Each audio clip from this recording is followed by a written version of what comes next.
We're here with $1 million online fitness business owner, Brad, today. And we just thought we'd interview him and ask a few questions about how he's going in his business and effectively how he got there.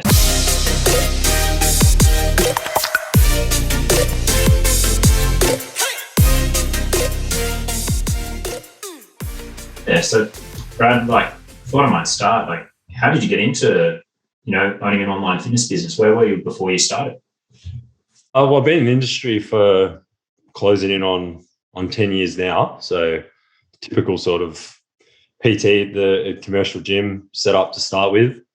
So yeah, I was basically started off with me doing I was doing a sports science degree, and I was going to do PE teaching, and then I was playing footy and had a couple of shoulder recos, and ended up sort of giving that away, and then went to the gym and was sort of going to do that part-time while I was finishing the degree. And then, sort of just fell in love with it, pretty quickly, and things are going well. And then I ended up sort of just finishing the degree in the first year while working, and, it was sort of going to be part-time hours, and, things just grew really quickly. And I was like, fuck, this is all right. This is good. Starting to earn decent money for, 18, 19-year-old. And then, I just really loved it, and things grew really quickly. And then, I just put the teaching was just on the back burner, and just started to, really learn heaps as much as I could about the training side, and was just really in love with all of that. And then started to get into more of the business side of things. I did the Breakfast Club program with Hayden Wilson.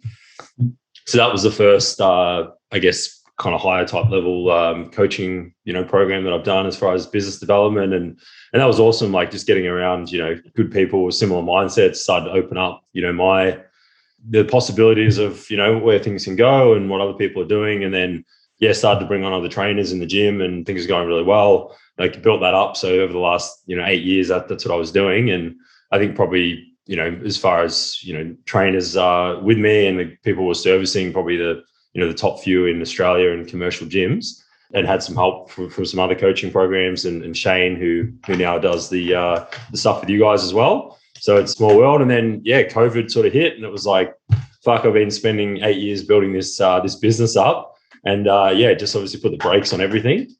Lucky enough that we'd done some work together, Andrew, 6 months sort of before COVID, where it was a different business that was sort of on the side, and, a bit of a side hustle type thing. And that was going okay. But then, when sort of COVID hit, it was like, hey, we've got to, look for some more opportunities here, and let's see what was possible. So, it was just really funny timing how it worked out. There's already some knowledge and the connections and relationships to be able to say, all right, let's put something together now that, I really believe in, and see what we can do. And then, that was, 18 months ago, we launched the Strong Woman Project program with one of my coaches was sort of heading that, and same thing, that was sort of going okay. We're more targeted in the States. And then I was kind of like, all right, what do I really want to do? I can see a lot of potential with this, and it was more going to be working with guys. So it was just over 12 months ago now that we launched with men in Oz. And then, things have just been pretty much nuts since then. That's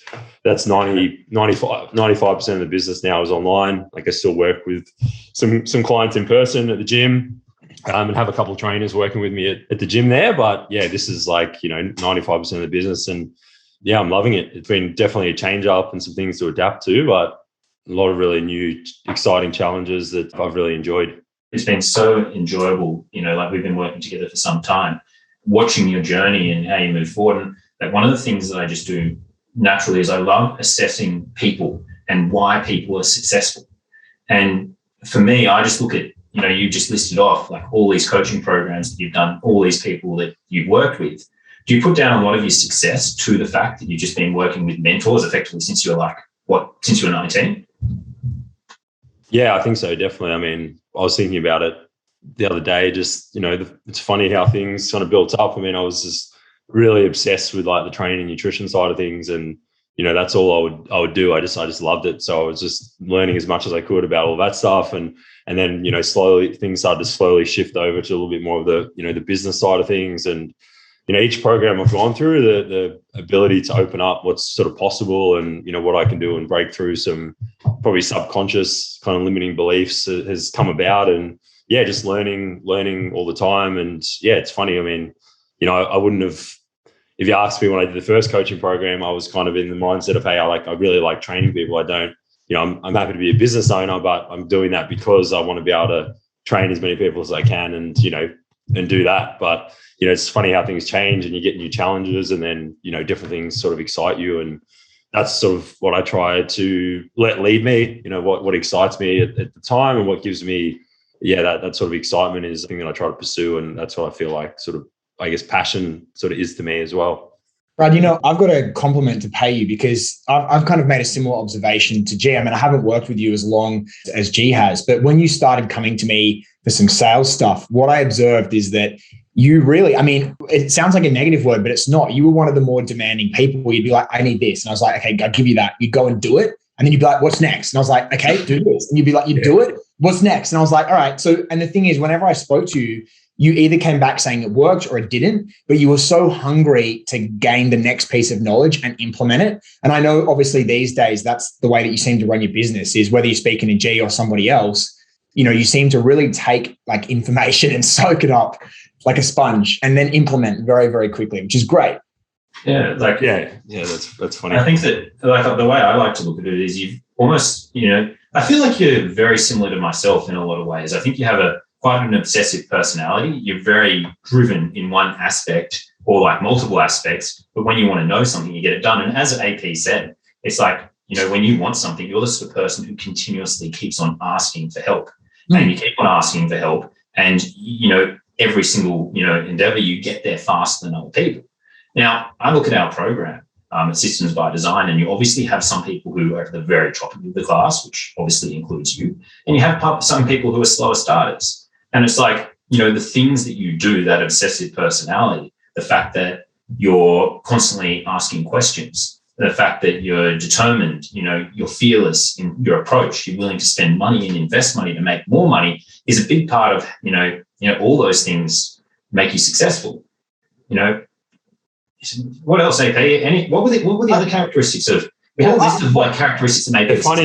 They're funny characteristics, aren't they? With obviously, if you don't have a way to channel that type of personality, it can kind of go bad as well, right? So,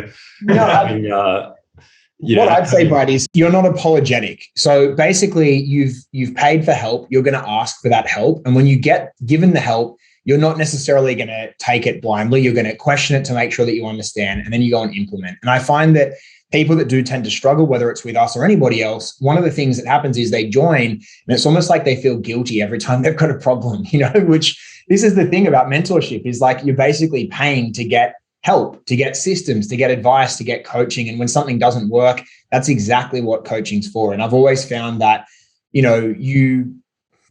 just don't have any qualms about coming forward and saying, hey, AP, hey, AG, give me the good stuff. That's funny because some of the courses that I've probably gotten slightly better now, but especially when some of the first few things I'd done, like I was the most annoying person and I was like just asking questions about everything and like just questioning stuff. Like one of my really good mates now, he'd been through a couple of those courses with me. He didn't really know me at the time. And yeah, it's funny when we talk about it, he's like, who's this guy? He won't shut up. Like he just keeps asking questions and questioning things. So I think it's a good thing, but I think at the times for it as well. So it's probably a little bit better than it was. But I think it's funny you guys said that. Yeah, think about it at school, right? The kids that do the best are always the teachers' pets that ask all the questions up in front of the class, right? And I think in a lot of ways, that's what you've got to do is, you have to basically follow that sort of process. And typically, there's a big difference between people that ask a lot of questions who don't implement versus those who ask a lot of questions and do. And that's the thing is a fine line, but you definitely understand the right side of it. And so it's, it is definitely a major compliment. And I think people that are watching, listening, whatever, they need to be really aware of, of following that same process. It's a sort of question that you ask as well. Like a lot of the times you ask a question, I'll be like, that's a fucking good question. I need to go think about that and figure out the answer. Yeah. And, I think like one of the big things about mentorship, like, even, during this time while I mentor you, like as a mentor, you learn something off people. And because of the rate that you've been growing, it's this constant, like as mentorship grows, there's a certain element of like collaboration as well, in terms of the fact that, hey, there's constantly new things that, we're learning and we're pushing our businesses and growing everything together. Yeah, no, that's it, right? It's just like, I guess in your own business, when you're bringing people on that are helping grow the business and coach and all that type of stuff, it's collaborative, and then you guys get even more access to that with working with a bunch of coaches that are doing similar things as well. What do you think? Like, what are like the important aspects in terms of the stuff that you've learned? What do you think it is? Like, what are the skills that you've learned working with us effectively? Well, it's definitely got to be more with the sales and the marketing side. Obviously running a business and doing that at a higher type level for working in a commercial gym. There's stuff that I'd picked up and learned doing in other programs, but just to be able to do that stuff, to a higher level and implement it, in the online space, like, I think that's definitely where the most value has been for me specifically. Yeah, like being able to set up the funnel, know how to have a tap of leads that are coming in, and then even the differences and the nuances with the sales side to be able to effectively do that as well. I think they've been the biggest specific markers of help. Can I ask this, Brad? Like, you were very fortunate in your transition because you went online, as you said, not that long before COVID started. So that's very, very lucky. And you're in Victoria, which has been basically the most challenging state in Australia for that. As someone who already had a successful business, like, what gave you that, I guess, drive to want to even go online in the first place? Yeah, no, that's a good question. Well, mate, one of the biggest things is like we were stuck. We couldn't fucking work. I was like, what the hell do I do? Like, I'm not someone that would, like you said, if I don't have something to focus on as well, like I think some of the personality traits that, I can take risks and I can, I'm not too fussed about what happens. Like, I'm willing to have a crack at whatever I'm doing and, without having some positive stuff to focus on in that regard. And when we're in lockdown, it's a recipe for us. So that kind of was really willing me to give it a crack and see where things grew. But to be honest, the biggest thing, because there's this element of like, hey, I'm used to working with people in person. I'm used to being like active and like with people, and I like that elements. And there's that one side of me that was kind of like, hey, do I want to be like spending a lot of my time in front of a computer and like in a more sedentary job? And that's something that kind of repelled me previously from jumping into it. I mean, even going through some of that stuff with AG, I remember having conversations with him, when we had the prior program before COVID, and I was like, look, I want this to be a side thing. I really enjoy being in the gym and working with people, but the biggest thing that got me over the line with it is just the challenges that come along, right? It's just like open up a whole new world of like the marketing and sales challenges, and then working with people. Like now I'm employed, we're employing over 20 staff or 25 staff. It's amazing to be able to work with people and just learn a whole bunch of stuff to a new level. So that's sort of what really excites me. And, that's still what excites me the most at the moment. There's so much to learn and improve on. You've really become a CEO of an organization. You've kind of transformed from, being a personal trainer, being a business owner, and now you've actually got an organization. One of the things that I really love about your story, and, I think it's like nearly 2 years ago that we started working together, was the first thing you tried wasn't actually too much of a success. It was bariatrics, wasn't it? Yeah, well, the first two things weren't really that much of it. The bariatrics, that was the side thing that, was looking back. I mean, I was waking up at like 3-4 in the morning and speaking to these ladies in the US and like just having no luck at all, with the sales side of it, because, in hindsight, the niche of the market wasn't great. And, there's probably a few other factors of some of the, the niching with the marketing, working with ladies in the US, like the ladies have had bariatric surgeries are, mostly being funded by the government over there, and they don't have, they don't have money. And, it was tough. Like, that was like months of doing that. And, I didn't know any different. Work, right? They're pre-qualified not to work. Yeah, basically. And I mean, we went okay with that. It was sort of building, and it could have been, successful on a lower, scale, I think still, but compared to, I guess I didn't know too much better. I mean, obviously was getting advice, from you through that, but it still was sort of something that was on the side. So yeah, that was interesting. And then we launched our like strong woman program in the States as well, which name again was sort of going okay. But I guess I wasn't as involved with that as, I am now, where it's kind of just been like, hey, this is like where all my attention and focus is going to go to. Well, the thing for me was you suddenly went from these things that weren't really you. You're talking about bariatrics. That's something passionate you wanted to help people with. But, as I kind of said before, like people going through bariatric surgery, they're sometimes so overweight, often they don't work, they're pre-qualified perhaps not to work. when we're talking about the Strong Woman project, that was kind of one of your staff members who was really taking control of that. But then, you developed your own program. What is it? The Strong Life, isn't it? Strong Life project, yeah. Strong Life project, yeah. And that was, it'd be great to, for you to explain a little bit more about, why, what that business actually is, like what your mission is and values and so forth. Mm-hmm. It's really awesome.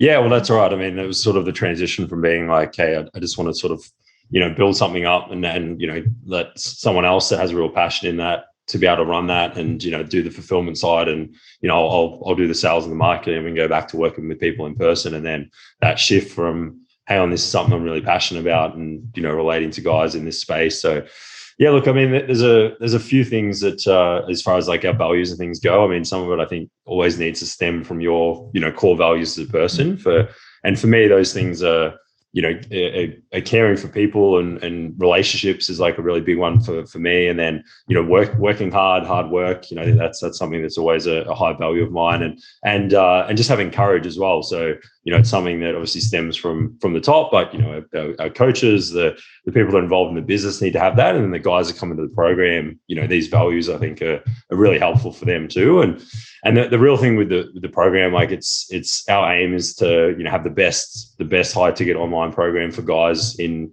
Oz, at least to start with. And it's about the values of it. We want it to be something that's going to work really well, but we want it to be built for our guys so that it's something that they actually want to be able to stick with and enjoy. So, it's not about never having a beer again. It's about working out that lifestyle change for them and implementing things so that it's something that they enjoy enough they want to actually stick with for the long term. So yeah, that's something that resonates a lot with me too. Well, this is just the thing. This is like, the reason I asked that question is that's authentically you, and, you kind of went this direction of things that weren't necessarily quite what you were doing. And then, then you really focused on your brand. And when you had the brand that was authentic, it became really easy. And when we, dissect, success, and it's like the people who are slow and the people who are performing really well, it does come down to one big factor, which is brand. Yeah. I'll throw in there as well. There's a huge amount of tenacity that's required sometimes as well, because when you're finding that brand, some people can't handle that pressure and some people can. And I mean, you're now on your third niche, right? And this is the one that's definitely performed the best, right? Yeah. And that's it. I mean, it's definitely the one that I'm most passionate about. Mm-hmm. But it takes a real type of person to actually find a niche and say, hey, I think this is the one, and then find out that perhaps it's not. And then also you've got to have the courage to say, look, it's going okay, but I think another one could go better. And so that's something that you've definitely been able to implement as well. Obviously dealing with G and kind of thinking about this from a higher level, you've been able to make those tactical decisions that's got you to where you are. Yeah, that's it. And it's funny, like the things that happen, and then you learn from these other things that have happened, and it sets you up to be even more grateful for sort of the situation at the moment. But yeah, I think the big thing is probably just that the difference is that this is something that I am a lot more passionate about, and that I know I'm going to be in all the areas with for a long time. It's not something that I'm going to be setting up and someone else runs, and I'm sort of planning to set up and not be a part of as much, where this is something like I really want to make this the best program that's out there, and help us. Yeah. So and it's the there's so many other positives now as well, right? I mean, we've got full-time roles for these coaches, so we're providing opportunities for trainers and jobs that aren't out there. Like there's no jobs for trainers, to be able to do this type of thing and not have to worry about the sales and the marketing, and just be able to coach guys and coach people. So, that's something that I'm really passionate about as well. So it's kind of funny how I've been able to combine these other passions and, with this business now too. It's been great.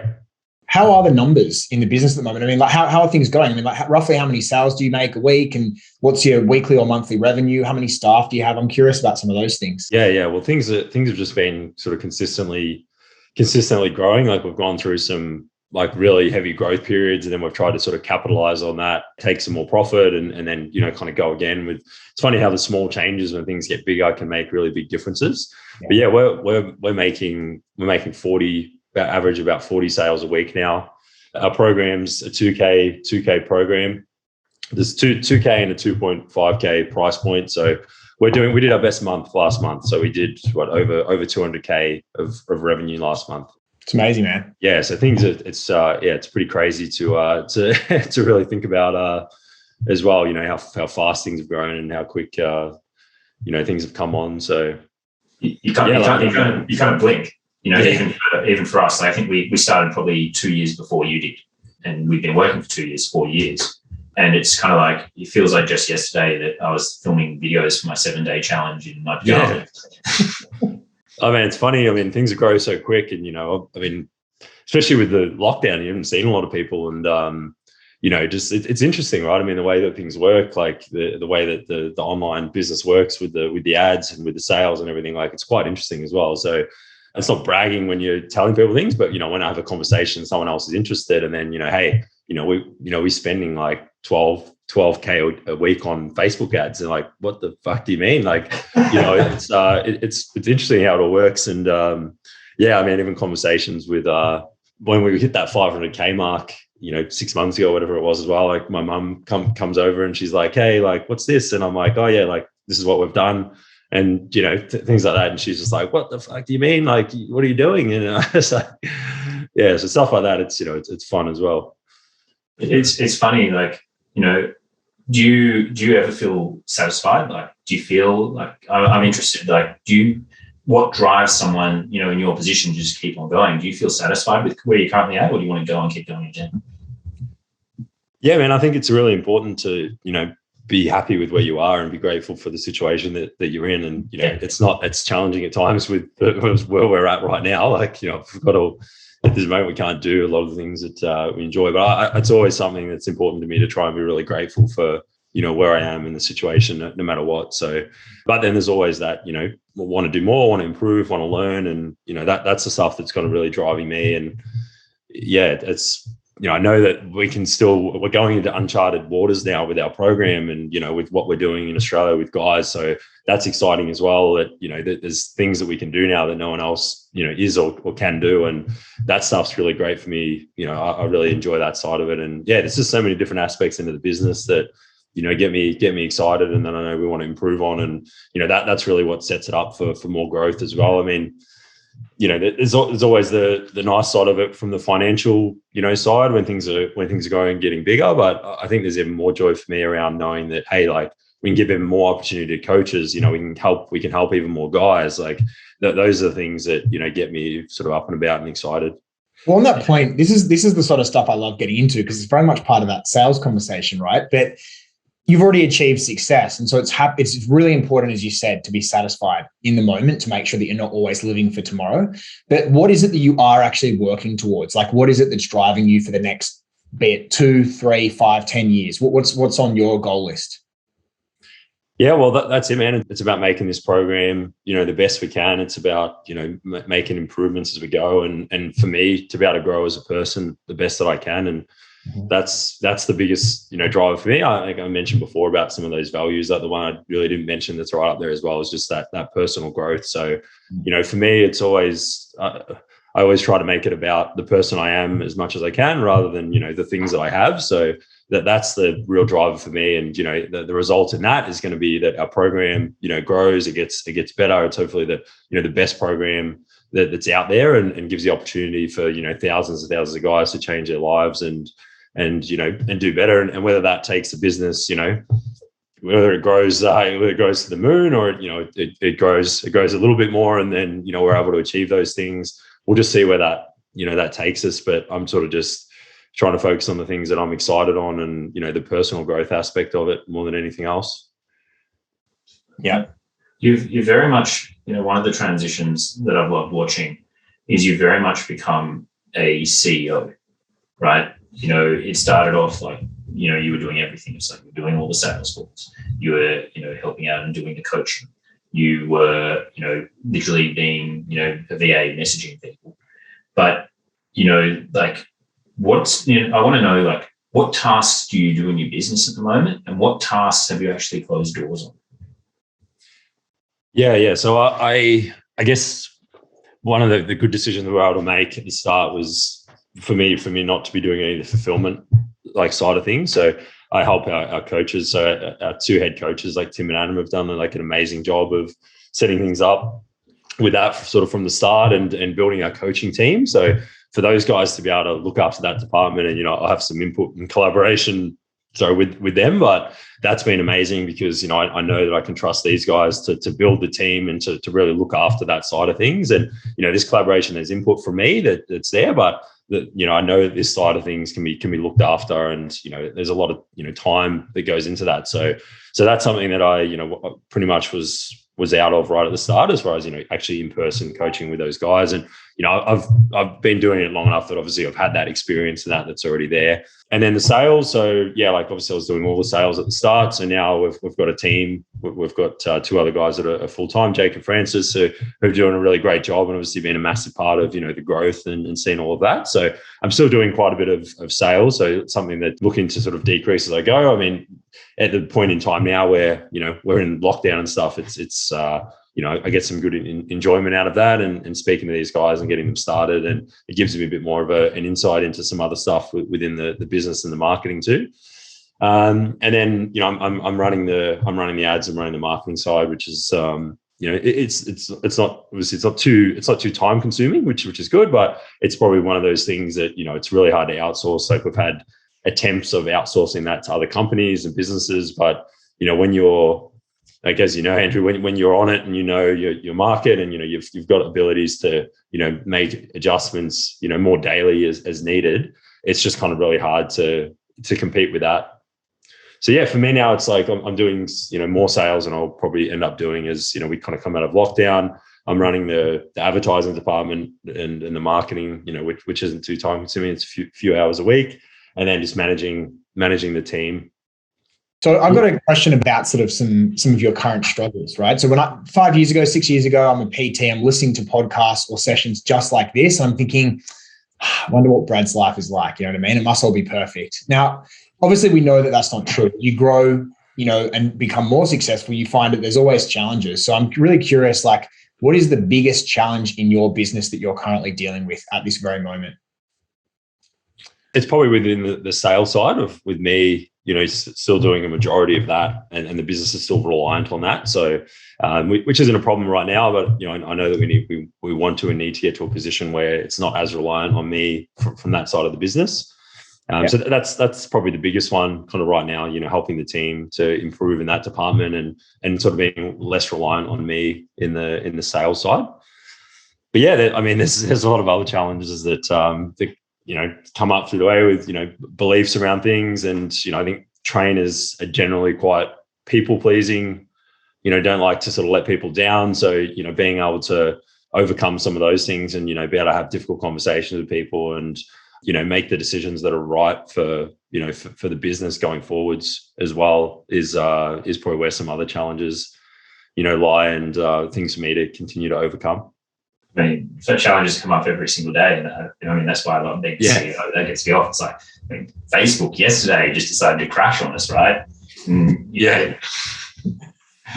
It's problem solving. I think that's it. It's just like, well, Facebook crashed. How are we going to ensure that we still make money today and that our salespeople are busy?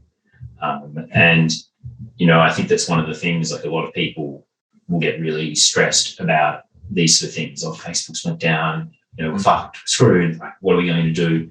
But it's also that ability to be able to go, you know what, this actually isn't such a big problem.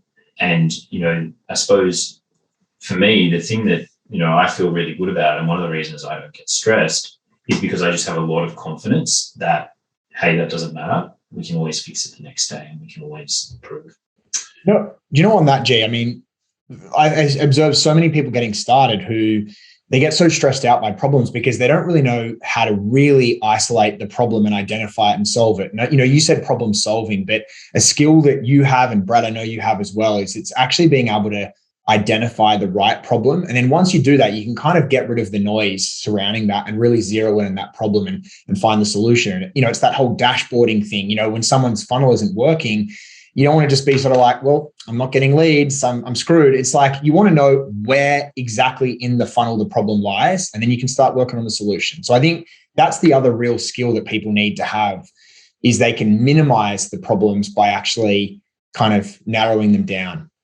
Yeah, and I mean that's like, obviously I'm getting better and better at identifying different problems, especially with the sales and the marketing. But that's what also gives me, because it is right. There's challenges, things that come up, and it can be easy to get like super stressed out about shit that's going on, and it's always a challenge. But I think the biggest thing, you don't want to be stressing about things that are out of your control, and of what can happen. And the one of the best things is when I get to continuing to work with you guys now, is that I know that if it's something that I'm not quite sure about, or I can't identify the problem, you guys can help me to identify what that problem is. So it does help take a lot of stress off, that I know if something breaks down or I can't quite identify the problem, I've got some extra help to be able to say, hey, like, look, I think, I agree, like, this is what it is, or hey, do you think it could be this? And then we can zone in on what it is, and then we can fix it. And it takes away the stress of it as well, because there's no point worrying about things that could happen or are going to happen.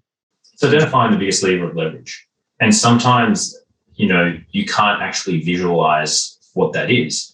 And AP, I suppose that's, why we see our own mentors, why we have Charlie, because, you have a set of problems that, you can't see in that moment in time. You may not realize what it is. But for us, we need the exact same process. And I'm sure that never, ever ends in business. No, and I think also it's really valuable having an outsider's opinion who's far less emotionally attached to the day-to-day running, because you make sometimes decisions in your business or analysis based on a position of fear. What if I lose this? And so you can have somebody who can come in and say, it's like when one of your friends, keeps on complaining about their relationship, but you can't give them the advice. I think in a case like that, I mean, in business is like exactly the opposite, because you have to be willing to take advice from someone who you trust, whose opinion, is valid because of their own experience in that same place, Yeah, 100%. I mean, having the confidence to be able to, work with you guys and know that you're doing it as well. It's just, it's so reassuring,